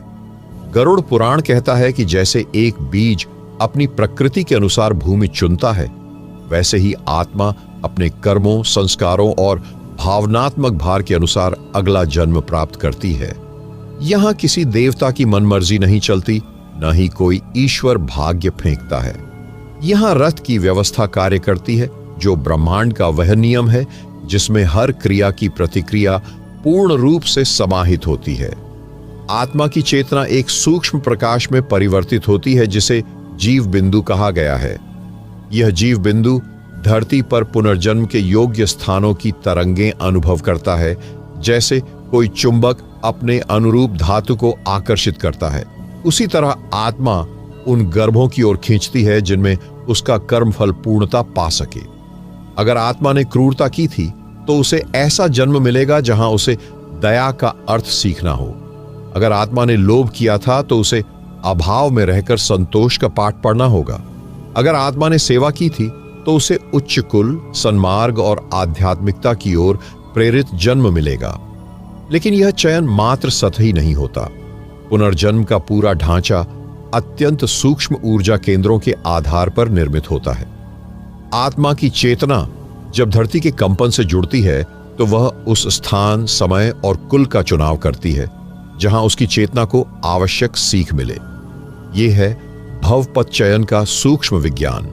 कुछ आत्माएं विशेष उद्देश्य लेकर जन्म लेती है, वे जन्म से ही अलग अनुभव करती हैं। जैसे किसी साधारण बालक में विलक्षण बुद्धि या किसी बच्ची में अकठ संवेदना, ये सब उस चेतना के संकेत हैं जो पिछले जन्मों से जागृत है। गरुड़ पुराण के अनुसार कभी कभी आत्मा पुनर्जन्म से पूर्व गर्भ प्रवेश दर्शन भी करती है, यानी वह देखती है कि वह जिस गर्भ में जा रही है वहां कौन से अनुभव उसे मिलेंगे, कौन से लोग उसके साथ होंगे और किस प्रकार का जीवन उसका होगा। यहां एक अद्भुत सत्य प्रकट होता है, आत्मा को हर जन्म से पूर्व विस्मृति का स्पर्श दिया जाता है। वह सब कुछ जानते हुए भी भूल जाती है, क्योंकि यही भूल जीवन की परीक्षा का आधार बनती है। यदि आत्मा को सब कुछ याद रहे तो वह जीवन को उसके यथार्थ रूप में नहीं जी पाएगी, न प्रेम में डूबेगी, न पीड़ा में तपेगी और न ही कर्म का मर्म समझेगी। और जब आत्मा गर्भ में प्रवेश करती है तो वह एक अत्यंत संकीर्ण मार्ग से गुजरती है, सूक्ष्म से स्थूल की ओर, चेतना से कोशिका की ओर। वह जो व्यापक थी अब सीमित होती है। यही बंधन है, यही माया का प्रथम आलिंगन है। यह बंधन ही है जो आत्मा को पुनः संसार के चक्र में बांध देता है। और जब वह बालक के रूप में जन्म लेती है तो रोती है, क्योंकि आत्मा जानती है कि यह यात्रा फिर से प्रारंभ हुई है। लेकिन क्या आत्मा इस बार सीख पाएगी? क्या इस जन्म में वह मुक्ति के द्वार तक पहुंच पाएगी, या फिर से वह कर्मों के जाल में उलझकर नए बंधन रच देगी? और अब आत्मा का जीवन धरती पर आरंभ होता है, पर क्या केवल जीवन ही आरंभ हुआ है या कोई गूढ़ योजना भी साथ जन्मी है? क्या आप जानना चाहते हैं आत्मा के पुनर्जन्म के बाद के प्रारंभिक दिनों का रहस्य? जैसे ही आत्मा ने गर्भ में प्रवेश किया। चेतना की परतें जैसे जैसे स्थूल शरीर में विलीन होने लगीं, वैसे वैसे उसकी दिव्यता अंशतः ओझल होती गई। परंतु गरुड़ पुराण स्पष्ट कहता है, जन्म के बाद के कुछ क्षणों और दिनों तक आत्मा में पूर्व जन्मों का स्मरण शेष रहता है। यह वही समय होता है जब बालक बिना शब्द बोले कुछ ऐसा अनुभव कर रहा होता है जिसे कोई सामान्य मनुष्य समझ नहीं सकता। शिशु की आंखें गीली होती हैं, पर उसके आंसुओं में केवल पीड़ा नहीं, एक अदृश्य विदाई का स्मरण होता है। वह उस अलौकिक यात्रा को छोड़कर आया है जहां उसे चेतना की ऊंचाइयों का अनुभव हुआ था। अब वह शरीर की सीमाओं में बंध गया है, इसलिए उसके रुदन में केवल शारीरिक कष्ट नहीं, आत्मा का कंपन भी समाहित होता है। गरुड़ पुराण के अनुसार जन्म लेने के बाद आत्मा 3 चक्रों से गुजरती है: स्मृति शेष, ग्रहणशीलता और विस्मृति। स्मृति शेष की अवस्था में आत्मा कभी कभी उन घटनाओं या व्यक्तित्वों से अनायास जुड़ जाती है जो उसके पूर्व जन्म से संबंधित होते हैं। ये वही बालक होते हैं जो अपने घर को पहचान लेते हैं या किसी की आंख में देखकर चुपचाप कुछ कह देते हैं जो शब्दों से नहीं समझाया जा सकता। दूसरी अवस्था ग्रहणशीलता, इसमें आत्मा उस वातावरण को आत्मसात करती है जिसमें वह जन्मी है। माता पिता की ऊर्जा, घर की भावना और आसपास की ध्वनियां उसके मन पर गहरा प्रभाव डालती हैं। यही वह समय होता है जब आत्मा अपने नए जीवन की दिशा चुनती है, चाहे अनजाने ही सही, पर उसकी चेतना यह निर्णय लेती है कि क्या उसे इस बार कुछ सीखना है या फिर भटकना है। फिर आती है तीसरी अवस्था, विस्मृति। यह ब्रह्मांड का सबसे बड़ा रहस्य है। आत्मा धीरे धीरे सब कुछ भूल जाती है, अपने अस्तित्व का अनुभव, पूर्व जन्म की स्मृतियां, मृत्यु के बाद की यात्रा, सब कुछ। केवल कुछ कंपन, कुछ झलकियां स्वप्नों की तरह शेष रह जाती हैं, जो कभी कभी डेजाव्यू बनकर हमारे सामने आते हैं। आश्चर्य होता है ना कि एक शिशु जिसकी मुस्कान में स्वर्ग का स्पर्श होता है, कुछ वर्षों में उस दुनिया को भूल जाता है और इस दुनिया की होड़, भय और भ्रम में उलझ जाता है। गरुड़ पुराण इस विस्मृति को केवल दुर्भाग्य नहीं मानता, बल्कि उसे ईश्वरीय विधान का भाग कहता है, क्योंकि अगर आत्मा सब जानती रहे तो वह जीवन को पूर्ण रूप से जी नहीं पाएगी। उसे न पीड़ा समझ आएगी, न प्रेम, और न ही उसके कर्मों की परीक्षा संभव होगी। अब वह आत्मा बड़ा होती है, इस संसार के नियमों को अपनाती है, लेकिन भीतर कहीं उसकी चेतना पुकारती रहती है, मैं कौन हूं? और यही प्रश्न उसके जीवन की सबसे बड़ी यात्रा बनता है। परंतु गरुड़ पुराण हमें यहां एक और चौंकाने वाला रहस्य बताता है। कुछ आत्माएं जीवन में ऐसे मोड़ पर पहुंचती हैं जहां उन्हें फिर से अपने पिछले जन्म की स्मृति या मृत्यु के बाद की यात्रा की झलक मिलती है। कभी किसी स्वप्न में, कभी किसी ध्यान में, कभी किसी अज्ञात भय या प्रेम के रूप में। तब आत्मा एक बार फिर खींचने लगती है उस दिशा की ओर जहां से वह आई थी, और यहीं से जन्म लेता है आध्यात्मिक जागरण का बीज। अब प्रश्न ये है, क्या हर आत्मा को यह जागरण होता है, या कुछ आत्माएं इसी संसार में बार बार जन्म लेकर उलझती ही रहती हैं? जब आत्मा जन्म के बाद जीवन की भूल भुलैया में खो जाती है, तब जागरण ही उसका एकमात्र मार्गदर्शक होता है, और वही बनता है अगले रहस्य का प्रवेश द्वार। क्या आप जानना चाहेंगे कि आत्मा के जीवन में जागरण कैसे आता है? जागरण एक घटना नहीं, बल्कि चेतना की लंबी यात्रा का एक बिंदु होता है। वह बिंदु जहां आत्मा पहली बार यह अनुभव करती है कि जो दिख रहा है वह संपूर्ण नहीं है। यही क्षण गरुड़ पुराण में चित्तोद्गम कहा गया है, जब भीतर की नींद धीरे धीरे खुलने लगती है। जन्म लेने के बाद आत्मा संसार के आवरण में लिपटी रहती है। मोह, माया, इच्छाएं, प्रतिस्पर्धा, क्रोध और दुख, ये सब एक ऐसे घने कुहासे की तरह उसके चारों ओर बन जाते हैं जिनसे बाहर निकलना कठिन प्रतीत होता है। पर कुछ आत्माएं ऐसी होती हैं जो इन धुंधले पर्दों के बीच भी एक अनसुनी पुकार सुनती हैं। यही पुकार होता है उसका पहला जागरण। यह जागरण किसी बड़े शास्त्र को पढ़ने से नहीं, बल्कि भीतर के सूक्ष्म स्पंदन को महसूस करने से होता है। जैसे किसी मृत्यु के निकट अनुभव, किसी गहरे स्वप्न किसी बच्चे की आंखों में दिव्यता का आभास या फिर किसी पुरानी जगह को देखकर आत्मा का अचानक कांप उठना, ये संकेत होते हैं कि वह चेतना जो वर्षों से सोई थी अब करवट बदल रही है। गरुड़ पुराण बताता है कि आत्मा का जागरण तभी होता है जब उसका कर्म चक्र किसी विशेष बिंदु पर पहुंचता है। जैसे चंद्रमा पूर्णिमा की रात को पूरा दिखता है, वैसे ही आत्मा एक विशेष काल क्षण पर अपना पूर्ण प्रतिबिंब अनुभव करती है। पर इस जागरण का आरंभ प्रायः एक पीड़ा से होता है। आत्मा उस जीवन से असंतुष्ट हो जाती है जिसे वह अब तक अर्थपूर्ण समझती रही। उसे रिश्तों में खालीपन दिखने लगता है, धन में व्यर्थता और प्रसिद्ध में थकावट। वह एक बार फिर प्रश्न करती है, क्या यही जीवन है? यही प्रश्न उसकी चेतना के द्वार खोलता है। वह अब ध्यान की ओर, शांति की ओर और अंततः आत्म खोज की ओर बढ़ती है। यह यात्रा बहुत सरल नहीं होती, क्योंकि माया अपने मोहपाश से आत्मा को बार बार खींचती है। परंतु जो आत्मा एक बार भी उस भीतर की रोशनी को देख लेती है, वह फिर सामान्य नहीं रह सकती। गरुड़ पुराण में एक उदाहरण है, एक आत्मा जिसने कई जन्म भोगों में बिताए, पर एक दिन एक साधु की वाणी ने उसके भीतर एक कंपन जगा दिया। वह कंपन ऐसा था जैसे किसी सूखे बीज को पहली बार जल की बूंद मिली हो। उसी क्षण उसकी यात्रा मुक्ति की दिशा में मोड़ लेती है। इस जागरण के बाद आत्मा में एक विशेष गुण उत्पन्न होता है, वैराग्य। पर वह भी उबाऊ त्याग नहीं, बल्कि भीतर से उत्पन्न एक सहज मुक्ति का भाव। वह अब इस संसार में रहते हुए भी इससे परे हो जाती है। उसका जीवन अब एक साधना बनता है और हर कर्म एक पूजा। पर क्या जागरण के बाद मुक्ति तुरंत मिल जाती है? नहीं। गरुड़ पुराण यह भी कहता है कि जागरण के पश्चात आत्मा को सबसे कठिन परीक्षा से गुजरना होता है। उसे अपने भीतर के अंधकार से लड़ना होता है। उसे अपने संस्कारों, वासनाओं और भीतर के भय से आमना सामना करना होता है। तभी वह योग्य बनती है अगली अवस्था के, बोध के। और जब आत्मा बोध के कगार पर पहुंचती है, तब खुलता है एक नया रहस्य, स्वयं की पहचान से परे जाने का रहस्य। क्या आप जानना चाहेंगे आत्मा के बोध की अगली अवस्था कैसी होती है?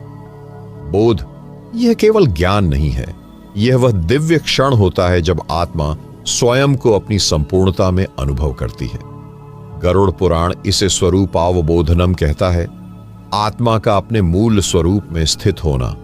यहां कोई कल्पना नहीं, कोई भ्रम नहीं, केवल शुद्ध चेतना की साक्षात अनुभूति होती है। जिस आत्मा ने मृत्यु के पश्चात जन्म लिया, जिसने जीवन की भूल भुलैयों से गुजरते हुए जागरण पाया, अब वह धीरे धीरे अपने भीतर उतरने लगती है।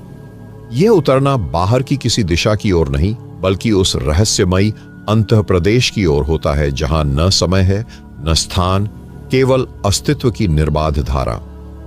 गरुड़ पुराण वर्णन करता है कि बोध की यह अवस्था आत्मा को 3 अनुभूतियों से गुजराती है। पहली है विरक्ति, जब संसार की सारी वस्तुएं, सारी उपलब्धियां आत्मा को बंधन प्रतीत होने लगती है। यह वह क्षण होता है जब वह मुस्कुरा तो सकती है, पर भीतर से उससे कोई जुड़ाव नहीं होता। दूसरी अनुभूति है सर्वभूत दर्शनम। आत्मा को अब अपने अस्तित्व में केवल मैं नहीं दिखता, वह सब में स्वयं को देखने लगती है। पेड़, पक्षी, धूल, जल, हर कण में एक गूढ़ प्रकाश उसे झिलमिलाता दिखता है।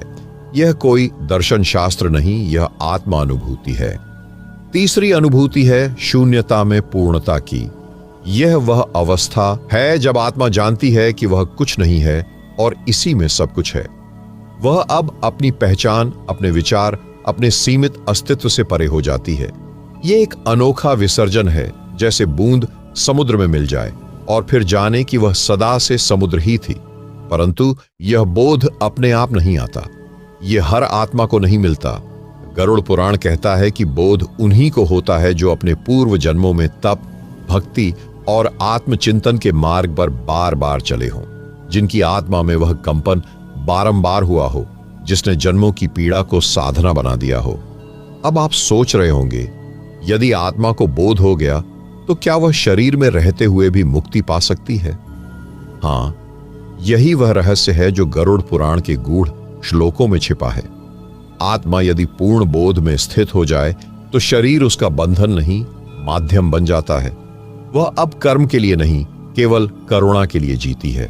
उसका जीवन अब देहधारी दिव्यता का उदाहरण होता है। ऐसी आत्माएं संसार में बहुत दुर्लभ होती हैं। वे साधु के वेश में भी हो सकती हैं, एक गृहस्थ के रूप में भी, पर उनके चारों ओर एक अदृश्य ऊर्जा होती है जो केवल देखने से ही आत्मा को शांत कर देती है। और जब ऐसी आत्मा मृत्यु को प्राप्त होती है तो वह मृत्यु नहीं कहलाती। उसे गरुड़ पुराण में देहत्याग कहा गया है, जो मुक्ति की अंतिम सीढ़ी होती है। और जब आत्मा देहत्याग की ओर बढ़ती है तब प्रारंभ होता है उस अंतिम यात्रा का रहस्य, जो जन्म मरण के बंधनों को पूर्णतः समाप्त कर देती है। क्या आप जानना चाहेंगे उस अंतिम यात्रा की रहस्यमयी प्रक्रिया क्या होती है? जब आत्मा देहत्याग की ओर बढ़ती है तो वह यात्रा केवल मृत्यु नहीं होती, वह संपूर्ण ब्रह्मांडीय नियमों की पुकार होती है, जो आत्मा को उसकी अंतिम गति की ओर आमंत्रित करता है। गरुड़ पुराण इस क्षण को महाप्रस्थान कहता है, एक ऐसा पल जहां पृथ्वी की समस्त ग्रंथियां खुल जाती हैं और आत्मा मुक्त होती है अपने वास्तविक गंतव्य की ओर अग्रसर होने के लिए। यह प्रक्रिया केवल एक सांस छोड़ने का नाम नहीं, यह चेतना के भीतर होने वाले सूक्ष्म विस्फोट का क्षण है। जैसे एक नदी समुद्र में समा जाती है और उसका नाम खो जाता है, ठीक वैसे ही आत्मा इस शरीर रूपी बंधन को छोड़कर अनंतता में विलीन होने लगती है। गरुड़ पुराण के अनुसार जैसे ही आत्मा देह का परित्याग करती है, एक दिव्य ध्वनि उत्पन्न होती है, जिसे केवल वही देख सकता है जिसका अंतःकरण पूर्णतः शुद्ध हो। यह ध्वनि आत्मा को बुलाती है, जैसे ब्रह्मांड का कोई आदिम संकेत हो रहा हो। इस ध्वनि के साथ ही आत्मा को उसके कर्मों के अनुसार एक मार्ग प्रदान होता है, कुछ के लिए उज्ज्वल स्वर्णिम प्रकाश और कुछ के लिए अंधकार से भरी गलियां। जो आत्मा जागृत है, जिसे बोध प्राप्त है, उसके लिए यह मार्ग सीधा, शांत और आभामय होता है। वह बिना किसी भय के पूर्ण समर्पण भाव से उस दिशा में बढ़ती है जहां उसे न वाणी की जरूरत होती है, न किसी दिशा संकेत की। जैसे कोई दीपक अपने आप आकाश में उड़ जाए, वैसे ही वह आत्मा शरीर से ऊपर उठती है। इस दौरान देह में शेष प्राण वायु अपनी अंतिम गति में होते हैं, नाड़ी मंडल शिथिल हो जाता है और आत्मा अब एक ऊर्जा के रूप में सिर के मध्य भाग ब्रह्मरंध्र से बाहर निकलती है। ये वही स्थान है जिसे शास्त्रों में सहस्रार कहा गया है और जहां से मुक्ति की धारा प्रकट होती है। परंतु यह अनुभव केवल उसी आत्मा को होता है जिसने अपने जीवन को साधना और सेवा से शुद्ध किया हो। बाकी आत्माएं जिन्हें अभी और जन्मों की यात्रा करनी है, वे इस रहस्य के केवल छाया चित्र देख पाती हैं। यह अंतिम यात्रा बहुत ही मूक होती है, लेकिन भीतर अत्यंत तीव्र, जैसे किसी महासागर की शांत सतह के नीचे सुनामी की लहरें चल रही हों। गरुड़ पुराण में कहा गया है कि इस अंतिम क्षण में यदि आत्मा किसी अत्यंत शुभ विचार में स्थित हो, जैसे ईश्वर का स्मरण, सत्य का चिंतन या गुरु का ध्यान, तो वह सीधा उस मार्ग पर जाती है जहां जन्म नहीं होता, केवल चिरशांति होती है।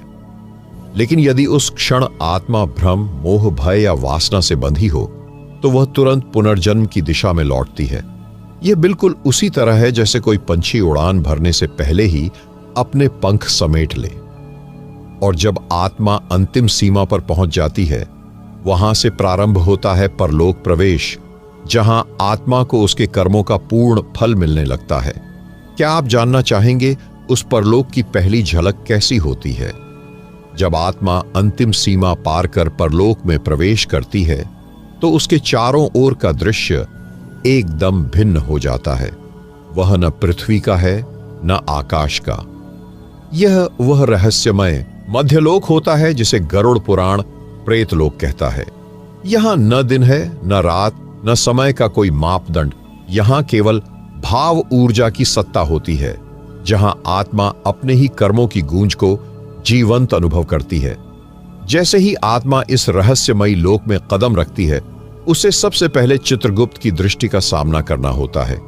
यह कोई व्यक्ति नहीं, बल्कि दिव्य चेतना की वह शक्ति है जो आत्मा की संपूर्ण यात्रा को हर एक भाव, हर एक विचार और हर एक कर्म को सूक्ष्मता से प्रतिबिंबित कर रही होती है। वह कुछ नहीं पूछता, कुछ नहीं कहता, केवल दर्पण के समान सब कुछ आत्मा के समक्ष प्रकट कर देता है और उस क्षण आत्मा स्वयं अपने जीवन की पूरी कथा को देखती है। पर यह देखना केवल याद भर नहीं, यह पुनः अनुभव होता है। जो पीड़ा उसने किसी को दी थी वही पीड़ा उसे अनुभूति के रूप में होती है। जो प्रेम उसने किसी को दिया था वही दिव्यता उसे आलोकित करती है। यही है कर्म दर्शन, गरुड़ पुराण का अत्यंत रहस्यमय और न्यायपूर्ण विधान। अब आत्मा को दो शक्तियों का आभास होता है, दक्षिण वायु और उत्तर वायु। दक्षिण दिशा की ओर ले जाने वाली वायु उसे यमलोक की ओर खींचती है, जहां उसे अपने कर्मों का शोधन करना होता है। उत्तर वायु उसे देवयान मार्ग पर ले जाती है, जहां उसे आनंद, प्रकाश और विश्रांति मिलती है। यह निर्णय स्वतः नहीं होता। आत्मा की चेतना का भार अर्थात उसके कर्मों की गहनता तय करता है कि वह किस दिशा की ओर बढ़ेगी। और जब आत्मा दक्षिण वायु की ओर खींचती है तब वह एक अनोखे मार्ग पर चलती है, जिसे गरुड़ पुराण पंचत्याग मार्ग कहता है। यह मार्ग सरल नहीं होता। यहां आत्मा को अपने 5 मोह, शरीर, परिवार, धन, यश और कामना को क्रमशः त्यागना होता है। यह त्याग पीड़ामय है, क्योंकि इनसे उसका जुड़ाव जन्मों से रहा होता है। हर त्याग पर आत्मा को एक अग्नितुल्य ज्वाला से गुजरना होता है, जहां उसका मोह जलता है और चेतना धीरे धीरे शुद्ध होती है। यह मार्ग केवल उसके लिए खुलता है जो अपने जीवन में भौतिकता को पकड़कर नहीं, प्रेम और विवेक से जीवन जिया हो। और जब आत्मा इन पंच त्यागों को पार कर लेती है तब उसे यमपुरी की पहली झलक मिलती है। एक ऐसा क्षेत्र जहां न दंड होता है न इनाम, केवल संतुलन का विधान होता है। यहां न्याय केवल बाहरी नहीं बल्कि भावों के तराजू पर होता है। आत्मा वहां केवल अपने कर्मों से पहचानी जाती है, न उसके नाम से न उसके कुल से। यह वह रहस्यमय लोक है जहां हर आत्मा को उसके कर्मों के अनुसार एक विशेष स्थल प्रदान किया जाता है। और जब आत्मा यमपुरी में प्रविष्ट होती है तब प्रारंभ होता है नरक और स्वर्ग के रास्तों का निर्णय। क्या आप जानना चाहेंगे कि आत्मा को स्वर्ग और नरक में कैसे बांटा जाता है? यही वह बिंदु है जहां आत्मा के संपूर्ण जीवन का योग, उसके प्रत्येक कर्म का सूक्ष्म विश्लेषण और उसके हर विचार की गहराई को परखा जाता है। गरुड़ पुराण इस क्षण को निर्णय काल कहता है। यह न कोई नाटकीय निर्णय है न कोई दिखावा। यह वह आत्म मूल्यांकन है जो ईश्वर की उपस्थिति में नहीं, आत्मा की अपनी चेतना में होता है। जब आत्मा यमपुरी में स्थित चित्रगुप्त लोक में पहुंचती है तब वहां उसे 2 पथों के संकेत मिलते हैं, एक स्वर्ग की ओर और दूसरा नरक की ओर। लेकिन यह पथ कोई भौतिक सड़क नहीं बल्कि मानसिक ऊर्जा का प्रवाह होता है। आत्मा का भीतर इतना पारदर्शी हो जाता है कि वह स्वयं ही अपने गंतव्य की ओर आकर्षित होने लगती है। वह आत्मा जिसने दान, तप, प्रेम, करुणा और सत्य के पथ पर जीवन जिया, वह स्वतः प्रकाश की ओर बहने लगती है। यह प्रकाश कोई साधारण दीप्ति नहीं, यह वह दिव्य आभा है जहां देवगण उसकी प्रतीक्षा कर रहे होते हैं। वहां पुष्प वृष्टि होती है, दिव्य संगीत की झंकार और आनंद की तरंगे उसे अभिवादन करती हैं। स्वर्ग, जिसे स्वर्गलोक या इंद्रलोक भी कहा गया है, केवल भोगों की भूमि नहीं, वह चेतना का एक विशिष्ट स्तर है जहां आत्मा विश्रांति प्राप्त करती है। वहां न दुख है न मृत्यु, केवल एक निश्चित अवधि का विशुद्ध सुख है जो उसकी पुण्य शक्ति के अनुसार सीमित होता है। पर वहीं जो आत्मा छल, हिंसा, मोह, अत्याचार और अधर्म में डूबी होती है, वह एक अलग प्रकार की वायु में बहती है। यह मार्ग अंधतम मार्ग कहलाता है जो उसे नरक की ओर खींचता है। गरुड़ पुराण इस नरक के अनुभव को केवल दंड नहीं कहता, यह एक आत्मिक सुधारशाला है। आत्मा को उन पीड़ाओं से गुजरना होता है जो उसने दूसरों को दी थी, परंतु यह पीड़ा बाह्य नहीं, यह भीतर से जलाती है, उसकी चेतना को तपाती है, जैसे किसी धातु को अग्नि में डाला जाता है ताकि उसकी अशुद्धियां गल जाएं। नरक कई प्रकार के होते हैं, तमिस्र, रौरव, महारौरव, अंधकूप और ऐसे अनेक। हर नरक एक विशेष प्रकार की आत्मा के लिए होता है। यह स्थान आत्मा को भयभीत नहीं करता, बल्कि उसे सजग बनाता है, क्योंकि यहां उद्देश्य केवल दंड देना नहीं, आत्मा को उसके विकृतियों से मुक्त करना होता है। स्वर्ग और नरक के निर्णय में कोई पक्षपात नहीं होता। यह बिल्कुल वैसा ही है जैसे कोई बीज अपनी प्रकृति के अनुसार ही अंकुरित होता है। यदि बीज में प्रेम, सेवा, संयम भरा हो तो फल मधुर होगा। यदि बीज में द्वेष, क्रोध और लोभ हो तो फल कड़वा होगा। और जब आत्मा अपने उस विशिष्ट लोक में समय बिताती है, तब उसे धीरे धीरे यह बोध होता है कि यह भी अंतिम नहीं है, क्योंकि चाहे वह स्वर्ग हो या नरक, यह आत्मा की मुक्ति नहीं, केवल प्रतिक्रिया है। और जैसे ही आत्मा यह अनुभव कर लेती है कि स्वर्ग और नरक केवल एक पड़ाव हैं, तब प्रारंभ होती है पुनर्जन्म की अदृश्य योजना। क्या आप जानना चाहेंगे कि आत्मा किस आधार पर नया जन्म प्राप्त करती है? जैसे ही आत्मा स्वर्ग या नरक में अपने कर्मों के अनुसार समय व्यतीत करती है, एक अदृश्य और अत्यंत रहस्यमयी चक्र गति पकड़ता है। इसे ही पुनर्जन्म का नियति सूत्र कहा गया है। गरुड़ पुराण इस प्रक्रिया को एक अत्यंत सूक्ष्म और रहस्यपूर्ण योजना के रूप में वर्णित करता है, जहां हर आत्मा को उसी मार्ग पर भेजा जाता है जहां उसका शुद्धिकरण अधूरा है। यह जन्म कोई संयोग नहीं होता, यह एक गहन गणना का परिणाम होता है। आत्मा की चेतना के प्रत्येक अंश को उसके पिछले जन्मों की स्मृति, उसकी प्रवृत्तियां और अधूरी इच्छाओं को देखते हुए ब्रह्मांड का नियम उसे एक विशिष्ट योनि की ओर अग्रसर करता है। गरुड़ पुराण कहता है कि जब आत्मा पुनर्जन्म की ओर बढ़ती है, तो वह वायु तत्व के रथ पर सवार होकर पृथ्वी के गर्भलोक की ओर उतरती है। परंतु यह यात्रा सीधी नहीं होती। आत्मा को वीतराग लोक से गुजरना होता है, वह स्थान जहां आत्मा को अपनी पुरानी वासनाओं का आभास फिर से होता है, लेकिन वह उन सबको केवल एक दर्शक की भांति देखती है। वहीं से यह तय होता है कि आत्मा किस योनि में जन्म लेगी, मनुष्य, पशु, पक्षी, कीट या अन्य किसी।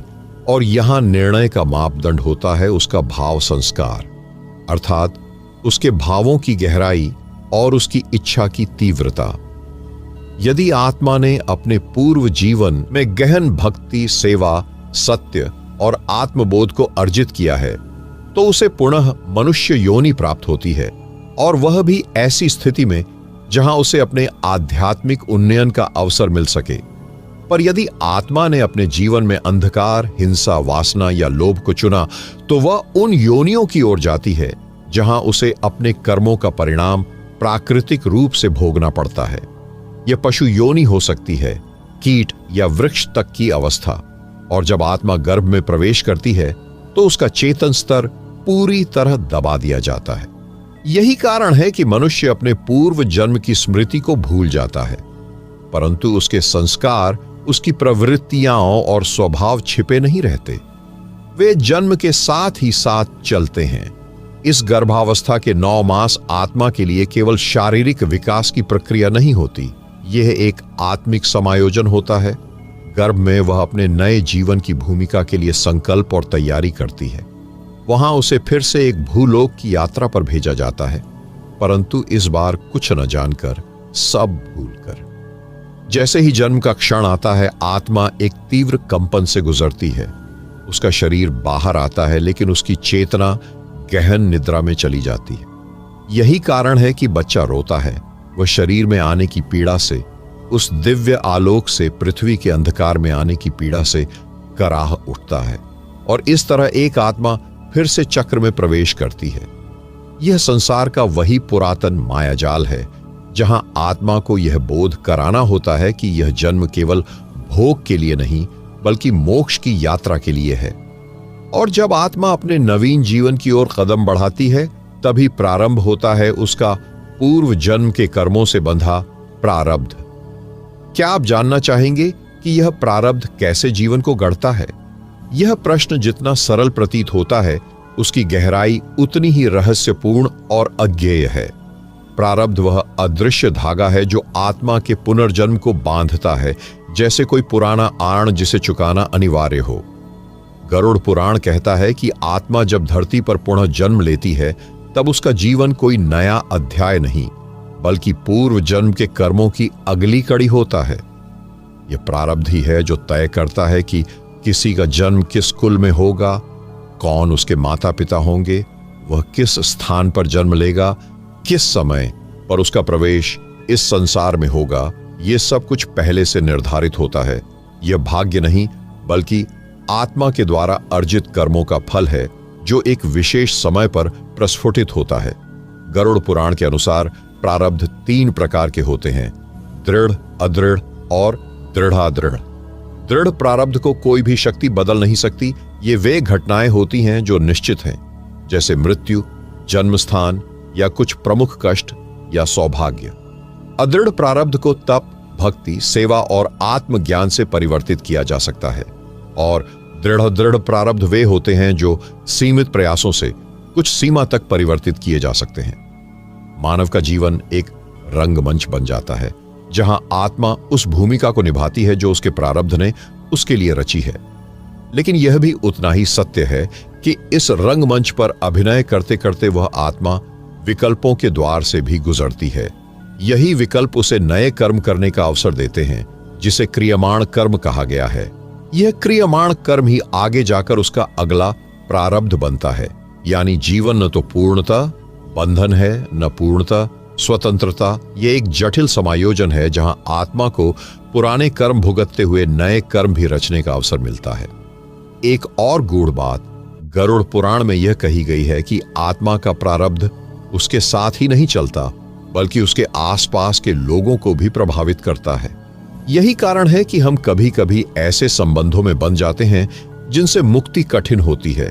ये पिछले जन्म के आड़ और पुनः मिलने की प्यास के संकेत होते हैं। जैसे कोई बीज, मिट्टी, जल, प्रकाश और समय के अनुसार ही अंकुर बनता है, वैसे ही प्रारब्ध आत्मा को बाह्य परिस्थितियां प्रदान करता है, पर उस बीज के भीतर छिपी चेतना ही तय करती है कि वह कांटा बनेगा या पुष्प, अंधकार देगा या सुगंध। इसलिए गरुड़ पुराण केवल प्रारब्ध को जानने का उपदेश नहीं देता, वह चेतना को जागृत करने की प्रेरणा देता है ताकि आत्मा जान सके कि प्रारब्ध भोगने योग्य है, परंतु आत्म साक्षात्कार परिवर्तन का माध्यम है। और जब आत्मा इस बोध से युक्त होती है कि वह केवल प्रारब्ध की डोर से बंधी कठपुतली नहीं बल्कि जागृत आत्मा है, तभी उसके जीवन में प्रारंभ होती है मुक्ति की खोज। क्या आप जानना चाहेंगे कि यह मुक्ति वास्तव में क्या है और आत्मा को इससे क्या प्राप्त होता है? मुक्ति यह कोई साधारण शब्द नहीं, यह अस्तित्व की परम पराकाष्ठा है। गरुड़ पुराण में इसका वर्णन केवल दार्शनिक नहीं, अनुभवात्मक है। वहां मुक्ति को आत्मा की उस दशा के रूप में प्रस्तुत किया गया है जहां वह फिर से जन्म मरण के चक्र में नहीं लौटती। यह मोक्ष केवल शांति नहीं, यह परमात्मा से पूर्ण एकत्व की स्थिति है। जीवात्मा जो काल चक्र के बंधनों में बार बार फंसी रहती है, अपने प्रारब्ध, संचित और क्रियमाण कर्मों के जाल में उलझी, वह जब ज्ञान, वैराग्य और भक्ति के त्रिवेणी संगम से गुजरती है, तभी वह उस मार्ग पर अग्रसर होती है जिसे मुक्ति मार्ग कहा गया है। गरुड़ पुराण बताता है कि यह मुक्ति 2 प्रकार की होती है, सालोक्य और कैवल्य। सालोक्य मुक्ति में आत्मा परमात्मा के लोक में वास करती है, जैसे विष्णु लोक या शिवलोक। वहां उसे दुख से मुक्ति मिलती है, पर वहां विलय नहीं होता। पर कैवल्य मुक्ति यह सबसे रहस्यमयी और अंतिम अवस्था है जहां आत्मा पूर्णतः ब्रह्म में विलीन हो जाती है, जैसे बूंद समुद्र में खो जाती है। इस अवस्था में न कोई भोग शेष रहता है, न कोई इच्छा, न कोई जन्म, न मृत्यु। यह वह स्थिति है जहां आत्मा स्वरूप बोध को प्राप्त करती है, यानी उसे यह अनुभूति हो जाती है कि वह कभी शरीर थी ही नहीं, वह तो सदा से शुद्ध, बुद्ध और मुक्त चैतन्य है। परंतु यह अवस्था सहज नहीं मिलती। इसके लिए आत्मा को अहंकार, ममता, वासना और लोभ की जड़ें काटनी पड़ती हैं। मन को निर्मल करना होता है और सतत ब्रह्म चिंतन में लीन रहना पड़ता है। केवल ग्रंथों को पढ़ना पर्याप्त नहीं, आत्मा को सत्य को जीवन में उतराना होता है। गरुड़ पुराण आत्मा से प्रश्न करता है, तू क्यों इस संसार में बार बार बंधन की डोरी में उलझती है? क्यों तू उस माया की रस्सियों को प्रेम समझ बैठी है जो तुझे मोक्ष से दूर ले जाती है? उत्तर भी वही देता है, क्योंकि तू स्वयं को जान नहीं पाई। जब आत्मा यह बोध प्राप्त करती है कि मैं यह शरीर नहीं, मैं ब्रह्म स्वरूप हूं, तभी मुक्ति का द्वार खुलता है। और यही है इस समस्त यात्रा का अंतिम लक्ष्य। मुक्ति को प्राप्त आत्मा फिर लोक चक्र में नहीं लौटती। वह शाश्वत शांति, अविनाशी प्रकाश और नित्य आनंद में विलीन हो जाती है। वहां कोई भय नहीं होता, न ही किसी प्रकार की पहचान की आवश्यकता। वहां आत्मा नहीं रहती, वह ब्रह्म बन जाती है। परंतु क्या यह ब्रह्म दशा केवल मृत्यु के बाद मिलती है, या क्या मनुष्य जीवन में भी आत्मा ब्रह्म को छू सकती है? क्या आप जानना चाहेंगे कि जीवित रहते हुए भी कैसे मुक्ति का अनुभव किया जा सकता है? यह प्रश्न केवल एक साधक के हृदय से निकलता है, जिसने संसार के चकाचौंध में अंतहीन शून्यता अनुभव की हो। गरुड़ पुराण इसका उत्तर अत्यंत सूक्ष्म, गूढ़ और आध्यात्मिक रहस्यों से भरकर देता है। यह बताता है कि मुक्ति केवल मरणोपरांत अवस्था नहीं है, बल्कि जीवन मुक्ति भी संभव है। और यह वही अवस्था है जहां आत्मा शरीर में रहते हुए भी संसार से पार हो जाती है। जीवन मुक्त आत्मा वह होती है जिसने त्रिविध ग्रंथियों को काट दिया हो: अविद्या, कामना और कर्म बंधन। जब ये तीनों विलीन होते हैं, तब आत्मा ब्रह्म की नित्य उपस्थिति का साक्षात्कार करती है। तब वह बाहर कुछ नहीं ढूंढती, क्योंकि जो परम है वह तो भीतर ही विराजमान है। गरुड़ पुराण इसे समझाने के लिए एक दिव्य उपमा देता है। जैसे कमल की पंखुड़ियां जल पर तैरती है पर जल से भीगती नहीं, वैसे ही जीवन मुक्त आत्मा संसार में रहती है, पर संसार उसे स्पर्श नहीं कर पाता। उसका मन क्रिया करता है, पर उसके भीतर कोई स्पंदन नहीं होता। वह देखता है, पर देखने में राग द्वेष नहीं। वह सुनता है, पर भीतर कोई विक्षोभ नहीं उठता। ये है साक्षी भाव की परम अवस्था। इस अवस्था को प्राप्त करने के लिए गरुड़ पुराण आत्मा को 3 मार्गों से परिचित कराता है: ज्ञान, भक्ति और कर्म योग। ज्ञान उसे सत्य के प्रकाश से आलोकित करता है, भक्ति उसे प्रेम में परमात्मा से जोड़ देती है, और कर्म योग उसे निरहंकार सेवा का माध्यम बनाता है। जब यह तीनों धाराएं एक साथ बहती हैं, तब आत्मा उस बिंदु पर पहुंचती है जहां जीवन और मुक्ति एक हो जाते हैं। एक और रहस्यात्मक बात जो गरुड़ पुराण में उभरती है, वह यह कि जीवन मुक्त आत्मा को शरीर छोड़ने के पश्चात किसी मार्गदर्शन की आवश्यकता नहीं होती। उसे न यमदूत मार्ग दिखाते हैं, न उसे किसी वैतरणी को पार करना पड़ता है। उसका देहपात वैसा ही होता है जैसे दीपक की लौ धीरे से वायु में विलीन हो जाए, बिना किसी शोर, बिना किसी घर्षण के। परंतु यह दुर्लभ अवस्था है। इसके लिए केवल साधना नहीं, निरंतर जाग रूकता चाहिए। आत्मा को हर क्षण आत्मदर्शन करना होता है। मैं कौन हूं, किसके लिए हूं? क्या मैं शाश्वत सत्य से जुड़ा हूं या असत्य की परछाइयों में उलझा हूं? गरुड़ पुराण कहता है कि जो आत्मा जीवित रहते ही यह विवेक जागृत कर लेती है, वह मृत्यु के बाद किसी स्वर्ग या नर्क में नहीं जाती। वह सीधे ब्रह्म में स्थित हो जाती है, और फिर उसकी स्मृति भी इस संसार से लुप्त हो जाती है।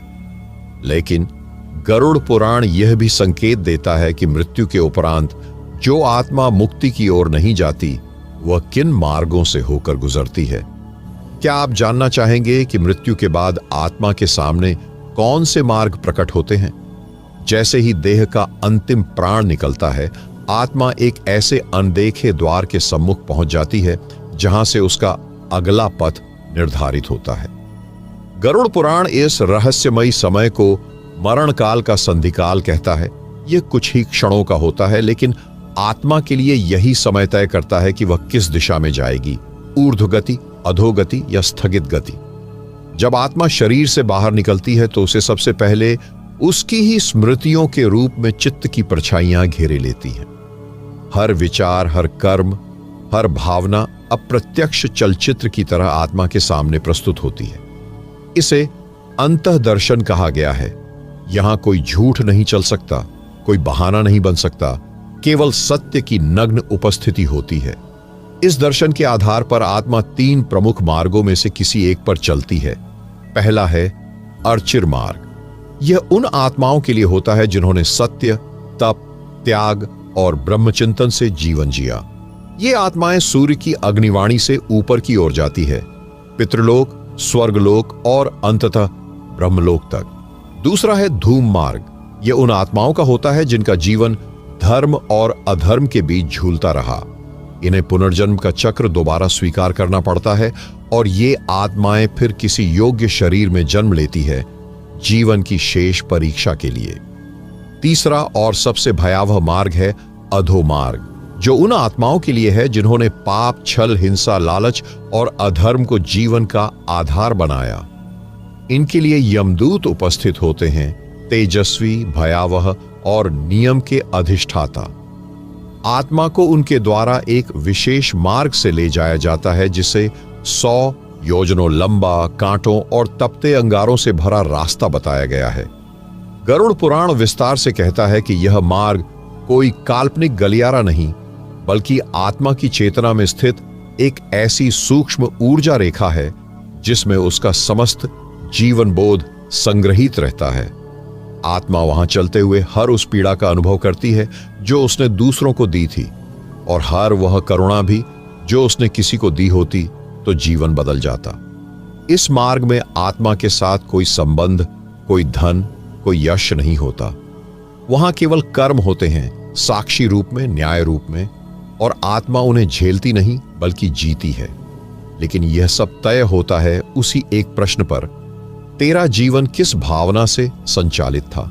यही कारण है कि गरुड़ पुराण बार बार चेतावनी देता है, मृत्यु से पहले मृत्यु का बोध कर ले ताकि मृत्यु तुझे झकझोर न सके। और जब आत्मा इन मार्गों से गुजर जाती है तब उसे कौन से लोक या योनियां प्राप्त होती हैं और कैसे तय होता है उसका अगला जन्म। क्या आप जानना चाहेंगे कि आत्मा को कौन सा जन्म क्यों मिलता है?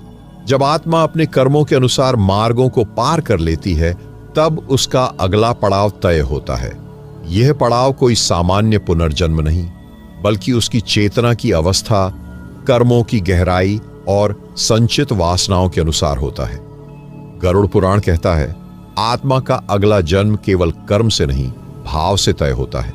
यदि किसी आत्मा ने अंतिम क्षणों में करुणा, भक्ति और आत्मचिंतन को थामा हो तो उसका जन्म मनुष्य योनि में होता है, जहां उसे आत्म विकास का एक और अवसर मिलता है। पर यदि मृत्यु के समय आत्मा मोह, घृणा या हिंसा में उलझी हो तो वह निम्न योनि की ओर अग्रसर होती है। गरुड़ पुराण 84 लाख योनियों का वर्णन करता है, जिनमें 4 लाख देव योनि, 8 लाख जलचर, 11 लाख वनस्पति, 20 लाख कीट पतंग और अन्य पशु पक्षियों की असंख्य योनियां सम्मिलित हैं।